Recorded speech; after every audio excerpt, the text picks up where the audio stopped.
Sampai terakhir kurang satu batu. Ini menurut Anda doa yang paling luar biasa. Bismillah, sudah punya teman safar yang asik belum? Berarti ini semua nabi memang haji. Semua. Illa Hud wa Saleh. Kecuali Nabi Hud dan Nabi Saleh. Nah itu kenapa tuh? Kenapa ayo? Minum dulu. Minum dulu. Minum dulu. Slow, tenang. Bismillah. Kenapa? Kenapa? Karena rustak itu, Zat. Nah, kalau kita lihat urutan dari Nabi Adam, ya, Idris, Nuh, ya kan? Nabi Nuh alaihissalam haji. Idris pun berarti haji. Dan kita tahu di zaman Nabi Nuh alaihissalam terjadi sebuah bencana besar. Banjir. Banjir. Ya. Dalam riwayat itu dikatakan banjir itu sedunia banjir. Sedunia nggak ada yang selamat kecuali yang ada di atas kapal Nabi Nuh alaihissalam. Karena ada di beberapa negara replika kapal Nabi Nuh gitu. Pada nyampe di sana juga. Ya. Pada nyampe ke sono. Kapalnya. Ini di Irak tuh. Dan Ka'bah pun ikut hancur di situ. Nah ini menarik nih, kan juga ada yang ceritanya juga sejarahnya Ka'bah hancur, dibangunnya lagi pada saat Nabi Ibrahim. Nah itu tuh gimana? Nabi Nuh alaihissalam tuh zaman beliau berarti hancur Ka'bahnya. Hancur Ka'bahnya. Nggak ada Ka'bahnya. Itu berarti setelah Nabi Nuh haji ya, Ustaz? Udah, Nabi Nuh udah haji nih ceritanya. Banjir. Oke. Hancur kan? Setelah Nabi Nuh, itu Nabi siapa? Hud dan Saleh. Nah, di zaman mereka berdua, mereka tuh gak dapat perintah untuk membangun Ka'bah. Itu pertama. Dan kedua, para ulama mengatakan bahwa dua nabi ini sibuk sama umatnya. Jadi nggak ke Mekah, enggak. Gitu loh. dan juga bukan karena memang udah kena banjir besar. Banjir juga dan jadi mereka nggak memiliki aktivitasnya ya nggak ini. Ya, wallahu alam nih, kalau kita lihat cerita Nabi Hud alaihi salam sendiri, itu ada orang-orang dari kaumnya Nabi Hud waktu sebelum dapat azab, mereka tuh perginya ke Mekah. Mungkin kesakralan Mekah itu masih ada di syariat mereka, cuma Ka'bahnya nih enggak. Kan Ka'bah itu gundukan aja ya.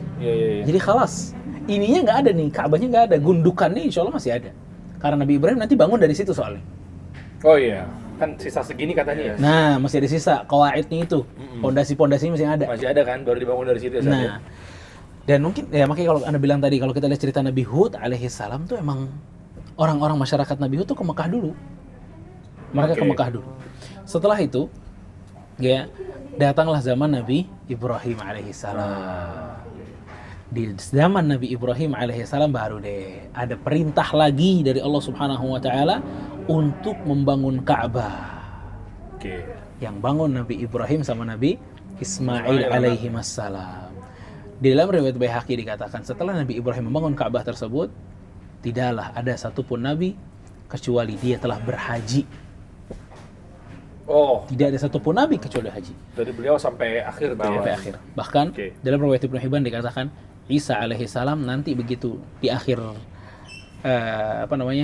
yaumil akhir ya, sebelum hari kiamat, dia datang ke dunia, ke bumi, dia turun, dia habisin Dajjal, kemudian Isa berhaji. Ini baru nemu nih ya. Iya, baru tahu. Biasanya cuma taunya kita perangin doang. Terus udah kiamat. Udah, iya, makanya dalam riwayat Ibnu Hibban itu dikatakan bahwa Nabi Isa akan haji nanti terakhir. Berarti Nabi Isa sebelum kemarin diangkat sama Allah belum haji. Mana nggak tahu itu. Mungkin bisa haji 2 kali, ya kan? Dan hajinya bareng sama Imam Mahdi.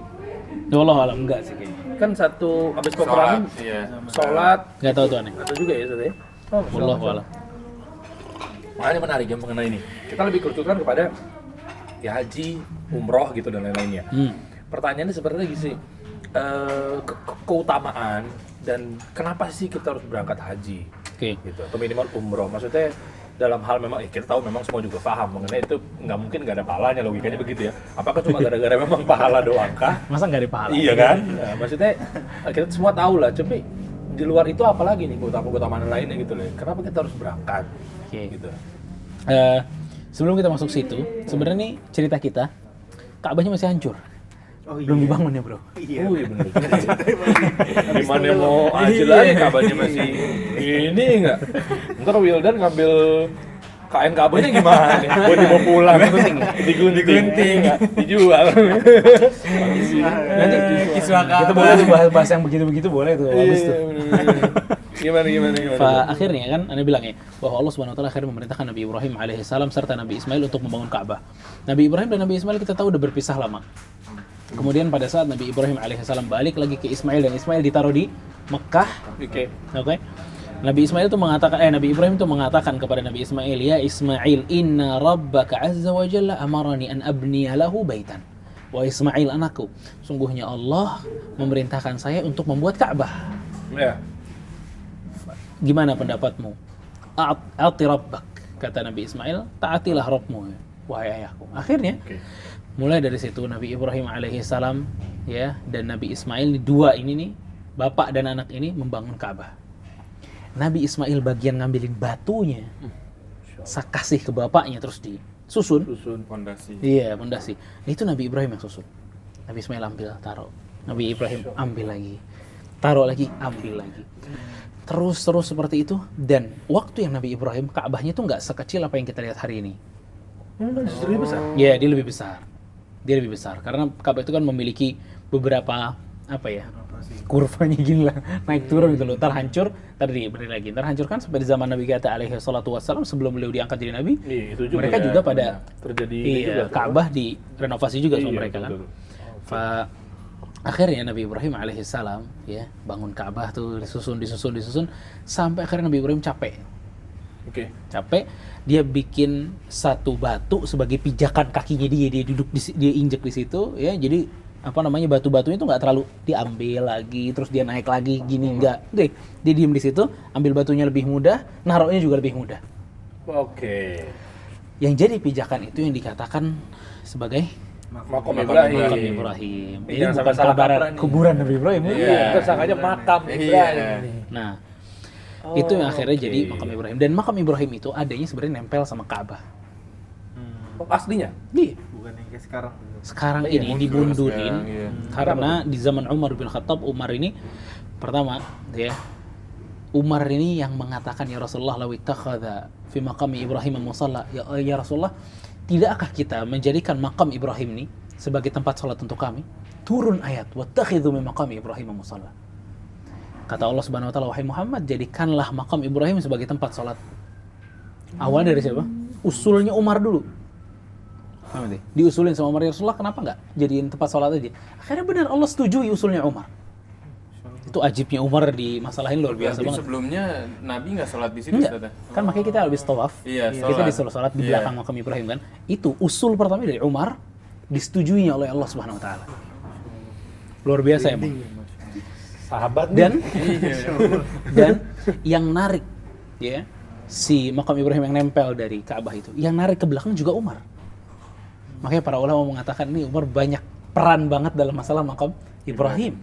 Dia gara-gara dia jadi tempat sholat, ditarik sama Umar juga itu ya Umar yang narik. Kenapa? Karena manusia penuh. Jadi kalau ente tawaf berarti kan nempel nih. Kalau ente tawaf kan macet semua berarti kan. Kalau dipindahin ke belakang berarti belakang sini. Semuanya sholat di sini. Orang-orang bilang. Jadi di sini tetap bisa buat tawaf. Tapi dari yang Umar mundurin sampai sekarang jaraknya sama tuh. Wallahu alam. Insyaallah ya. Insya Allah nggak ada yang mundurin lagi maksudnya. Nggak ada yang mundurin lagi. Apa mungkin ada? Tapi kayaknya tergantung zaman, tambah penuh bisa aja. Gitu. Maslahat Kemaslahatnya. Ribet sumpah. Nah, itu yang terjadi makam Ibrahim sampai terakhir kurang satu batu. Belum ada satu space belum keisi. Nabi Ismail capek, Nabi Ibrahim capek. Kata Nabi Ibrahim, anakku ambil batunya. Capek Nabi Ismail. Ternyata begitu Nabi Ismail ngambil batu, Jibril alaihissalam menurunkan satu batu untuk taruh di situ. Yang akhirnya batu itu disebut Hajar Aswad. Tadinya batunya putih, namun gara-gara dosanya manusia, batunya menjadi hitam. Akhirnya terakhir itu yang bawa itu adalah malaikat Jibril alaihissalam kepada Nabi Ibrahim. Jadilah Ka'bah. Sebenarnya menarik banget nih masalah Ka'bah karena ada satu poin besar banget sebenarnya buat kita semua. Jadi itu wa idh yarfa'u Ibrahim al-qawa'ida, ya. Kata Allah SWT dalam surat Al-Baqarah pada saat Nabi Ibrahim itu membangun Ka'bah di dasar pondasi yang telah ada. Paham ya maksudnya? Jadi itu pondasinya ada tadi yang dibilang kan ada gundukan, ya, itu sebagai pondasinya nanti Ibrahim pasangnya di situ. Akhirnya Ibrahim pasang.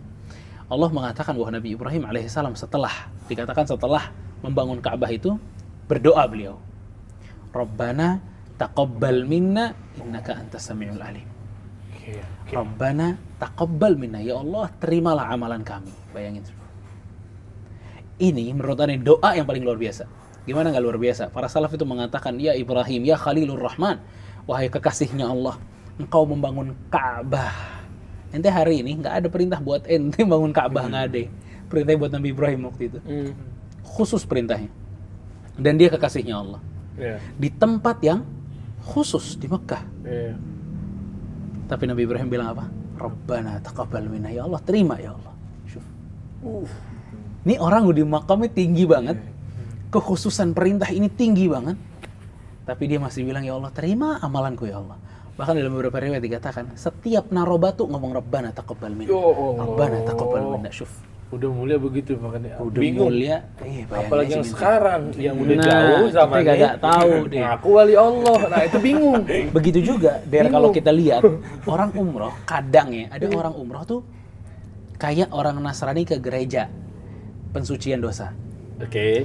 Lu umroh, dosa lu bersih, lu balik ke Jakarta lu kotor-kotor lagi gitu loh. Ya akhi, Rabbana taqabbal minna. Ini Ibrahim bilang, ya Allah terimalah. Siapa yang jamin umroh ente diterima? Betul. Siapa yang jamin tawaf ente diterima? Gak ada. Makanya Rasulullah SAW tuh menyemangati orang untuk apa? Tabi'ul umrata wal hajj. Al-umratu ilal umrah. Umrah yang satu ke umrah yang lain, kafaratul lima bainahuma. Itu bisa menghapuskan dosa di antara keduanya. Masya Allah, ini keutamaan. Maksudnya terus-terusan gitu loh. Kata Rasulullah. Pada saat anda mampu untuk umrah terus kata Rasulullah. Biar dosa kita hilang gitu. Ya. Karena nggak ada yang menjamin umrah yang pertama tuh bisa menghapuskan atau kurang dan lain sebagainya. Iya nggak sih? Makanya subhanallah.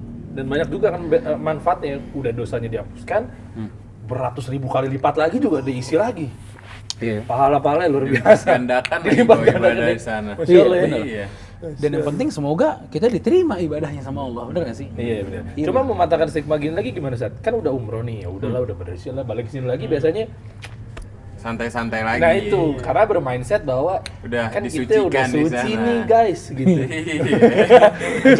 Maksudnya kan Itu jadi ini nggak sih, Tat? Maksudnya kalau misalnya orang udah pergi umroh atau haji terus kelakuannya dia di pas balik ke negara masing-masing dia ke kehidupan yang lama tuh ngaruh nggak sih, maksudnya si ibadahnya ini diterima atau enggaknya? Iya benar. Makanya tadi misalnya dari nanya ya, maksudnya gimana kalau orang udah umroh balik lagi ke Indonesia kotor-kotoran lagi, itu sebagai itu sebenarnya tanda bahwa ibadah umrohnya itu lebih condong kepada tidak diterima oleh Allah Subhanahu Wa Taala. oh iya. Iya. Kef ibadah diterima tapi nggak ada efek, nggak mungkin. Ibadah diterima itu pasti ada efek. Ibnu Qayyim mengatakan salah satu tanda ibadah Anda diterima adalah ibadah tersebut menimbulkan ibadah yang lain. Lu semangat lagi gitu. Oh, oke. Lah ini kok abis umroh malah lemes. Iya. Ini ditanda tanya besar nih, ibadah Anda justru bisa nggak diterima gara-gara efeknya seperti ini. Karena Nabi Ibrahim alaihissalam setelah Rabbana taqabbal minna itu tambah bener, bukan tambah nggak bener. Makanya orang mengatakan, pergi orang banyak haji ya, pulang mau dibilang haji aja. Iya. Kelakuan Pak minus Haji. banget Pak Haji. Belum pas datang disambut ya. Acara dulu ya. Mau berangkat rame. Mau berangkat minta doa. Iya kan gitu kan. Padahal akhirnya minus gitu maksudnya. Nah, kelakuan minus. Haji lu diterima apa kagak? Kan itu pertanyaan sebenarnya buat kita. Tolak ukur diterima apa enggaknya gimana Sat? Makanya salah satunya kata Ibnu Qayyim itu menjadikan seseorang itu berbeda gitu loh. Setelah umroh, sebelum umroh tuh beda. Iya nggak sih? Bertakwa Sekarang lebih yang gini, sholat aja. Itu kata Allah, wa inna sholata tanha 'anil fahsya'i wal munkar. Sholat itu dapat menghalau kalian, menghadang kalian dari fahsya, keburukan dan kemungkaran. Iya. Oke? Oke. Itu efek kalau sholat kita diterima sama Allah. Efeknya itu. Iya. Makanya kadang kalau ente sholatnya khusyuk, itu abis sholat tuh ente pengen berbuat baik lagi, iya nggak sih? Iya, Terus-terusan pengen berbuat baik gitu loh. Ini indikasi juga bahwa sholat kita diterima, paham nggak sih? Kalau ada penimbulan nih semangat yang baru dan lain sebagainya, tandanya itu. Lah ini udah umroh balik clubbing lagi, disco lagi. Di sekolah ini bener. Karena pernah dapat jamaah yang kayak gitu juga soalnya. Nah terus Niatnya gitu deh. apa? Emang begitu Niatnya deh. mau ngapus dosa aja Oh gitu. iya, ntar balik lagi ya. Iya. Udah. Karena kan istilah zaman sekarang kan balance. Iya, balance Maksiat kagak. sama Tobat maksiat. Iya. penting gue Tomat. balance gitu kan. Gitu maksudnya yang kendala gitu. Nah sekarang gini deh Sat. Sebetulnya kita kan masih tadi ngomongin umroh ya. Kalau tipis-tipis ngomongin seputar mengenai keberangkatan yang mungkin bukan di luar bukan umroh lah. Misalnya kayak kita mengunjungi kota-kota atau halal tour gitu. Ziarah gitu. Gitu kan. Misalnya kita ke negara-negara Islam gitu dan lain-lainnya gitu ya. Maksudnya apakah memang ada pahala-pahala khusus ya dalam artian kan kita berupaya untuk meninggalkan tidak liburan atau berwisata ke negara-negara yang bukan Islam gitu. Tapi kalau memang pilihannya ke negara Islam itu memang ada riwayat mengatakan nggak sih bahwa ya entah itu memang apa manfaatnya kah atau mungkin ada kaidah-kaidah yang perlu dipetik gitu ya. Iya, waalaikumsalam fikum. Pokoknya yang paling penting yang kita ketahui adalah tidak halal dalam Islam berpergian dalam niat ibadah kecuali ketiga masjid. Masjidil Haram, Masjid Nabawi, sama Masjidil Aqsa. Oke. Dalam artian tuh kita menganggap di situ ada keistimewaan lebih. Oke. Paham gak sih?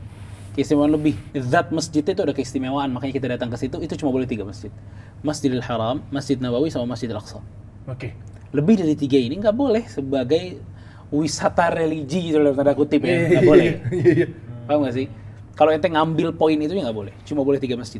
Misal ente mau berangkat ke masjid A misalnya, karena sholat di situ tuh lebih, misalnya dapat pahalanya lebih banyak, ini nggak boleh, nggak ada masjid yang pahalanya lebih banyak inilah 3 ini.